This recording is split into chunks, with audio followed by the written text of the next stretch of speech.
This week's WTFs. Here we go. Okay. So All right. I think we've got two. Okay, go So on. I should say about this first one from Andy. It's Yeah. quite a graphic description of what's in the of what's. Oh, So if good. you're feeling a little bit sensitive.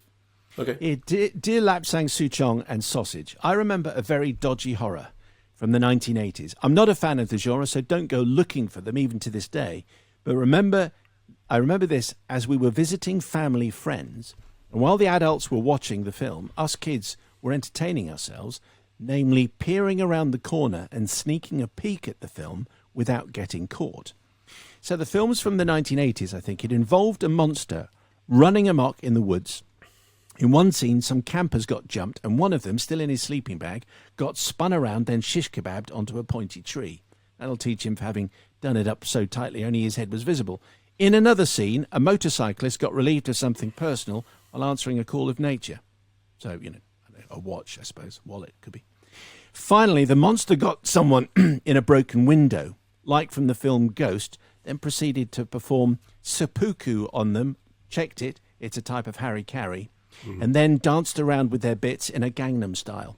Anyway, sorry for the graphicness of all this, but I still think about this film even to this day and think to myself, why on earth did I keep watching the bits when I was far too young and when it would give me nightmares for years? Which is the whole point of adults saying, you do that in that room and we'll do this in our room. Okay. Anyway, Look, Andy says, WTF, what is the film? Okay, I think you're misremembering one of the Friday the 13th sequels. There's a bit in Friday the 13th, The New Blood, which is 80s, I think, in which the sleeping bag thing happens, but it's not a guy. It's a girl in this.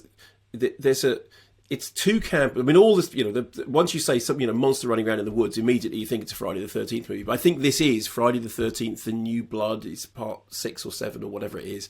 And the character, the killer character, kills the guy, and then the girl is in the tent, and he grabs she's in the sleeping bag in the tent, and he swings her. I think that you are misremembering Friday the 13th, The New Blood, which I think is part something from the late 1970s. I'm pretty sure.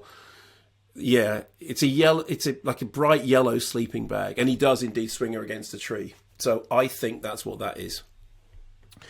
Mayo at bbc.co.uk. Kevin Conway says, hello from the great city of Chicago. This is our second WTF.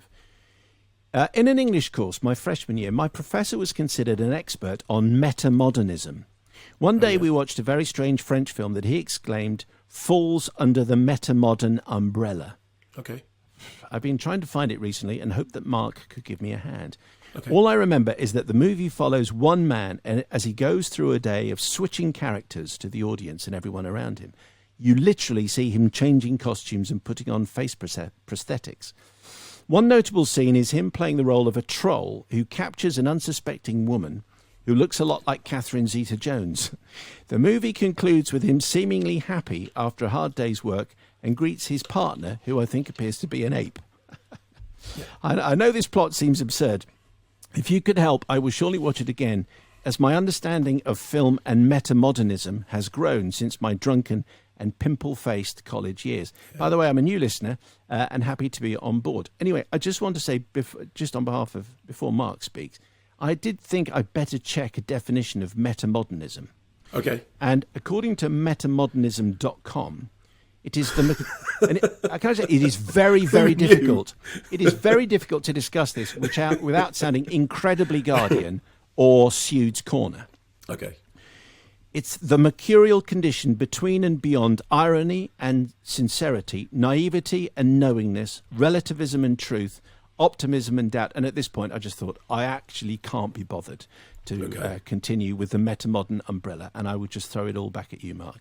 Okay. Well, firstly, let me say that while you were doing that, because I did spot that pretty fast, that film was definitely Friday the 13th, part 7, The What, New Blood. the other one? The one before was definitely Friday the 13th, Part 7, The New Blood from 1988. I'm absolutely certain that's what it is. The film that you're just talking about now, that's Holy Motors. That's Denis Lavant in Holy Motors, which is the film that Leos Carax made before he made Sparks. So Leos Carax's career after Les Amants du Pont Neuf basically goes long break, Polar X, long break, Holy Motors, long break, Sparks. And Denis Lavant is the kind of he's in everything that Leos Carax does, and that's definitely Holy Motors, which is definitely worth seeing because it's a great film. And that is what that is. There is no other film that fits that description. And would you say that film describes the mercurial condition between irony and sincerity, naivety and knowingness? Okay. No, you would. Okay. I mean, here's the thing. Thing. If you said that to Leos Carax, he would throw whatever you were reading it from out of the window. All right.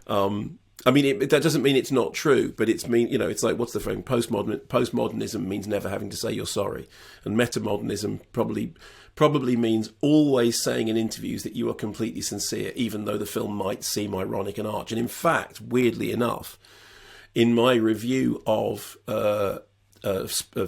Annette, I did say the thing is, if it was just eyebrow-raisingly arch, it would be terrible. But actually, when they're singing, we love each other so much, the reason it works is because they actually, on one level, that's completely sincere. So I suspect that you'd probably put David Lynch and the conversation about the robins in Blue Velvet, which when you see it, it looks like it's like a cheesy, ironic parody. But Lynch will tell you, no, he's completely sincere. The robins are love, and that's what they are.